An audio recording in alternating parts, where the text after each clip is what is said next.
everybody is not an analyzer. Agri-tech is also one of the sectors now booming out. AI is basically data presented to you in a easy manner. Innovation happens when there is necessity. So necessity is the mother of all inventions.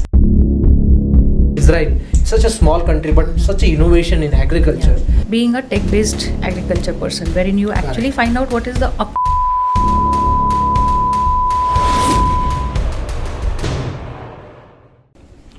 Okay, hello, greetings to all our viewers. Once again, we are here to one of the again important episode with the AI Gappa Gusti team, and today we are going to talk about one interesting topic that is, I think, very important. That is impact of AI on agriculture field. So today we have a guest with us, renowned guest, Seema Agrawal ji. Welcome, Seema ma'am, to our podcast. And just a quick introduction about Seema ji. She is a marketing and business development leader with 25 years of experience and cross-functional experience in FMCG, B2B, B2C, and predominantly she works into climate change foundation. Actually, she's a director in one of the company. So Seema ji, over to you. I would like to introduce yourself and what kind of work you are into and how to go about it. Okay. Thank you for inviting me. So I am basically marketing and business development professional. So I have spent almost 20 years in industry, building brands, building retail channels and all. And at a particular point, I think around 2016, I realized that health issues which I am facing needs a complete shift to an toxin-free life. Okay. And that took me to rural areas. So meeting farmers directly and understanding, where my food comes from. And toxin-free lifestyle just doesn't mean food. It also means water, air, everything should be toxin-free. So when I went to farmers, that's when I realized that my marketing knowledge and business development knowledge can actually be more useful to a bigger cause. And that's when I quit the corporate world and I started working with farmers. I started my own e-commerce channel connecting farmers to consumers, and along with that, many vendors, home businesses or people, whoever are making chemical-free products, they joined on the wagon. Oh, wow. So we had that e-commerce channel then. Okay, interesting. So Seema ji, as we are, lot of buzz is around AI, and as you have founded Mera Farmer, the platform that you have talked about. So can you just quickly tell us, how, in your perspective, you have done that company for around 8 years, I think, 8 years, 8 to 9 years. So how it will be different if you want to launch that today with the help of AI? Okay. What kind of impact that can have on different functions like marketing, sales, operations, or maybe supply chain? Right. So with AI, I think a lot of things can be done very easily now and very efficiently in terms of time management, in terms of people management. Because when I used to do, say, communication of my products or the stories which I used to carry about my farmers or small vendors, it was highly time consuming, and a lot of time used to go to understand which platform would be the right platform to float it out. So definitely for marketing communication, the tools which are available now will be much more beneficial and saves time, saves people costs. So that I think would be beneficial. Also in terms of finance angles, when you have to reach out for small consultancies on maybe finances or marketing or sales, even your taxation, some of those can be learned on your own faster, quicker. And most importantly, I think we have so much of spread out data. इतका data इतकी सगळ्याकडे पसरलेला आहे, तर how do you make sense out of that data? Everybody is not an analyzer. Correct. So I think that is the biggest thing which could be useful, that you can make sense of the data available to you and you can utilize it better. Right. So as you talk about data and data points, so I believe during your experience with running that company, there are supply chain aspect and other aspect. So, and in agriculture domain specifically, I believe in terms of Indian context, this is very underserved sector, agriculture aspect, and agri-tech is also one of the sectors now booming. Government is also supporting. So according to you, which data points are very crucial? Because ultimately, I believe if we are not able to improve farmers' income or life, then all this agri-tech is not going to help. So what is your take on that? Which data points are critical and which can help farmers? From farmers' side, if I have seen, the biggest issues happen when they don't know what crop to take. So it starts from there. Okay, what is the Correct. market demand? So that economics of supply and demand, that can be really most crucial, I would say, because Okay. if suppose everybody is saying कि, okay, today onions are increasing in price, so everybody puts up onions and then the price falls down. Correct. So this economics can be played well by knowing what is in demand and also how many players are already into it. I don't know how that data would become transparent, Right, but yeah, transparency of data, if that is available, that is most crucial. That is the first point to start planning for your crops. Second is the inputs, whether it is water or fertilizer or pesticides. I think today it is just a habitual way of doing agriculture versus being a tech based agriculture person, wherein you actually find out what is the optimum need of my land to use all that. So that optimizing your resource needs, that is second. And third is how do you communicate to your customers, because customers, what I have seen is the biggest problem, because I work in sustainable and toxin free world. So biggest problem which customers in urban areas face is trust. So right. Whether it is coming from the real source or real farmer, not yeah. right. So there's a phrase which is very common ki organica nawakhali kaitari chetat. This Right, is right. so this trust will develop only when there are stories coming in from the grassroots levels Correct. to the urban population, and then there is a trust based transaction which is possible. Right. So as you talk about, I think trust aspect, and there is a two economy parallel running. There is a rural economy and there is a urban economy. Yeah. So they are partly connected, but I also feel they are usually culturally disconnected. Yes. How do you think we can bridge that gap between rural the producer and urban consumer? How we can effectively connect with that so that there will be a win-win situation for both stakeholders? Yeah.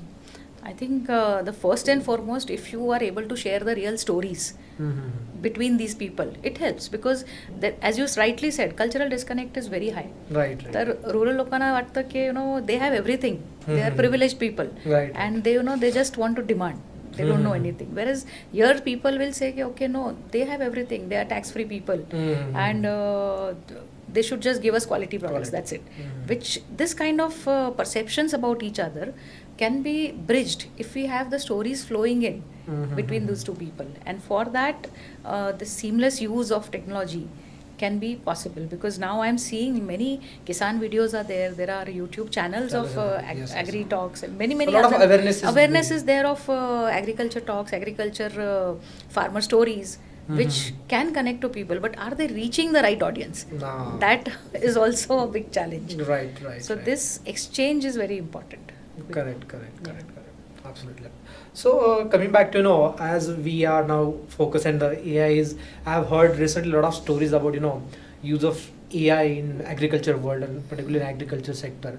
Recently I have heard one of the stories in Instagram that one farmer has increased their income by actually 2x or 4x, but just by analyzing the data and putting the right parameters or something like that. So how do you look at from a sustainable point of view as well as from farmer's point of view, because he's also getting increase in his income. So what do you think about the use of AI in agriculture? So I would say AI is basically data presented to you in a easy manner. So all over we have been using data for weather predictions, for seeds availabilities, chemical availabilities, all those things. Soil health is available, soil health parameters there are many tests which are available, but then what is the cost that you pay for each and every tests? So that, and also so many data, you are confused what to do with that. So with some of the technology which is available to say better aware farmers, or maybe the young farmers who are ready to try, test, experiment, they are like the front runners, I would say, to go against the tide and try something new. So they make use of the data and try things, because the experimentation is needed in agriculture or any business, any sector, right. So the people who are able to do all that changes, take that risk. So agriculture is also business, correct, and in business, people who are risk takers might also go ahead much better, absolutely. So data based decision making is more precise, more accurate, and that's why some of the farmers who have been doing that are benefited.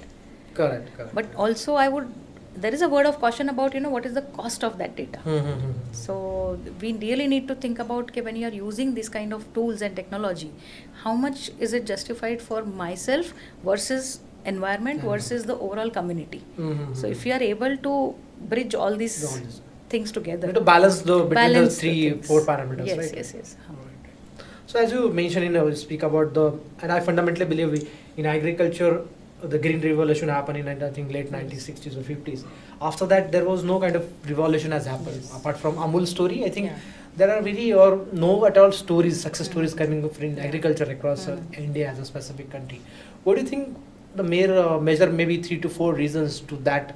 Why we as a country, maybe take example of Israel, such a small country but Mhm. such a innovation in agriculture, and as India we are blessed with lot of diversification and lot of natural gifts are there. Yes. So what are the core reasons that innovation is not happening in agriculture? So I think, as you rightly said, you took the example of Israel. So when we Yeah. say innovation happens when there is necessity. So necessity is the mother of all inventions. Correct. So here we are nature abundant people. Mhm. So when you are nature abundant, you don't realize the value of it. You try to exploit it not in the right way. Mhm. So if you are able to put optimal use of these resources, then things will definitely change. Right, How right. we are using it is different, and people move towards rice, wheat, paddy, because food is also a very much taken for granted thing. Mhm. People feel कि okay, food तो available है ही, there is no problem. But the issue is not food availability, it is nutrition availability. So when we say Right. innovation in food, I think in the last 4 or 5 years, people have been talking about superfoods. Mhm. So you see all this moringa powder, Right, and right. then jaggery instead of Jaggery, sugar, yes, yes. then chia seeds and all those seeds which are coming in. Suddenly everybody wants those things. Right, right. And to grow that, you need better kind of facilities. People Right, want right. avocado on the plate. People want, like in dragon fruit, I think Right, it's right. a fruit which is exported always. Right, But right. now in Maharashtra, there's so much of dragon fruit growing. Right, a lot of availability is A now. lot of availability, and they are much tastier, I would say. Mhm. So somebody has taken that step to Mhm. analyze what people want to eat and then try to experiment and grow it here. So things are happening. Again coming back to are this being known to people, and Again, are these the reaching to part people? of storytelling we can Yeah. say. Are we making enough success stories Yes. and reaching out to the right set of audience? Yeah. Correct. So that now we'll come to the next session now. As we spoke about the farmer aspect and rural and urban Mhm. aspect, but as a consumer, let's say I'm a common man and I want to make sure that I am eating the right kind of food. Yeah. And where do you think can AI or any technology, or what is the methodology to identify whether it's coming from the right source or not? Yeah. So nowadays there is a thing which is called back traceability. So Okay. much of the products have started putting in a QR, which will Mhm. tell you which farmer is growing this product and where is it coming from. Mhm. So there are very few people who are doing this. Also, there's a lot of awareness being talked about. Read your labels. Labels. So earlier it was difficult because that data was not available openly and in understanding format. Mhm. Today you can just click and find out what does that number mean and what Mhm. exactly it is doing to your body. So tools are available now for consumers also to know Mhm. if he wants. So that the thing is that you should be first aware that yes, I need to know about my food, Right, because right, this right. is something which I am putting in my body 3 times a day, Mhm. and this is what is giving me energy. Energy, So right, right. everything starts with an intention. So Mhm. if there is an intention to do something, there are tools available. Right, right, Yeah. right. Fantastic. So Seema ji, what do you think about, as you have closely worked with I think 250 vendors Yeah. in your Mera Farmer journey, and according to that, so what do you have learned from that journey, and do you think that such more stories or such more we need to found companies or maybe do the impact with farmers? I think with working with all these small business owners, as we say, or small farmers, if you are able to bridge the knowledge gap Mhm. between the producers and the consumers, that is the biggest thing. Because Mhm. I don't know what you want, Correct. and if you are coming back with a feedback, and I'm not ready to take that feedback as a positive Correct. feedback and make a change in my product, Mhm. that will not create a healthy ecosystem. Correct. So correct. I feel that if these kind of information exchanges are important. Also, small businesses owners, it is very difficult to do everything by outsourcing. Correct. They can't have huge teams. Right, The absolutely. sales volumes are not so high. Right, You right. cannot employ a lot of people. Mhm. So in that case, the tools which are available now make it easy for them to communicate their products, Mhm. communicate the USP of their products, and go ahead. But the biggest thing I think is collaboration. Mhm. So like Mera Farmer was a platform to bring all these people together on one plate. Mhm.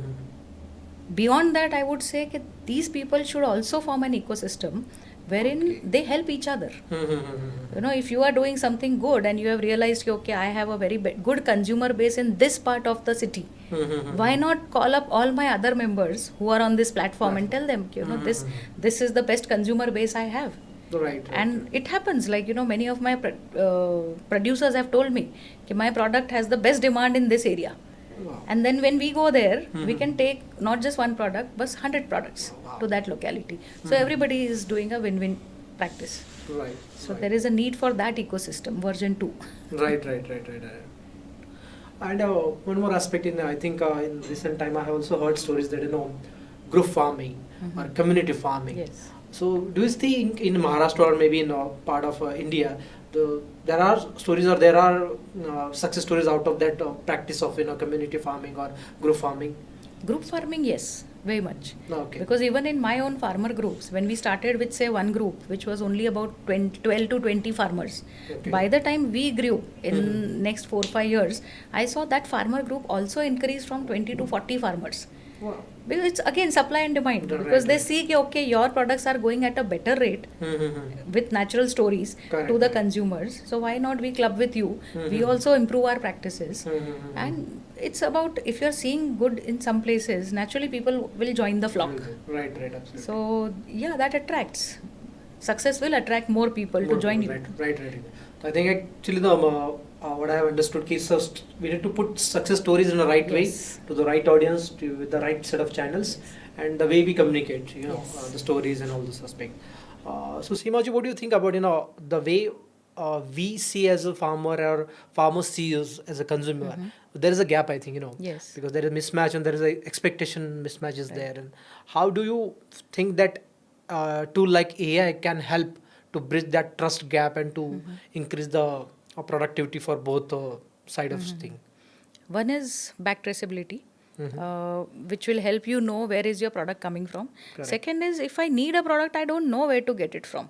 So when I started my journey, somebody told me khapli gahu is our traditional native grain, Right, and right. that is good. So when we talk about gluten free, so immediately moving to millets is slightly difficult. So mid path is moved to emmer wheat, khapli wheat. Yes. So I didn't know who grows khapli wheat, because in the stores it was so costly. It was 5 times costlier than my wheat, Right, which right, I am right. consuming now. So Right, if I right. want that information, where is it available? Who is growing it? Who is growing it? So as a consumer, I am completely oblivious. I don't know which farmer is growing what, because Right, I just buy brands and not a farmer's produce. So somewhere we'll have to look at that, where do we get? So build that transparency, because I Yes. think more important aspect from consumer side, let's say Yeah. I want to identify whether I'm eating right food or right kind of Yes. grains or not. Right. Who has grown it Yeah. and at which place. I think that will help to bridge Right. that gap, right? And actually, which I think recollect me to the one of the story that I've read on LinkedIn. In Japan or somewhere, in their fruits stall, they have put up pictures of farmer Yes. and with a QR code. Yeah. So how that beautiful, build Right. trust, such Yeah. a bond, that Yeah. this farmer, this real person has grown this and this. Yes. And that similar kind of thing we can definitely do it. It's Definitely. doable. And from the consumer angle is one point. Imagine the farmer. If he knows that you are eating my product, he trusts you he takes you as a family member. Family member, right, So right. he cannot give you poison-laden food, things which he is not eating Right, and he right. is not sure of. I have put in so much in this farm. So he will not give you that kind of produce. He will Correct. try to make the best food for you. He'll emphasize more on quality Yeah, aspect. Yes, he will focus on quality. He will Correct. be transparent with you. So there is a bond which happens.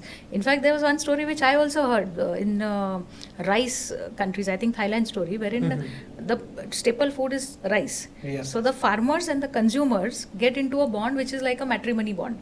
Oh. So farmer, if he's facing crop loss, the consumers will still support him.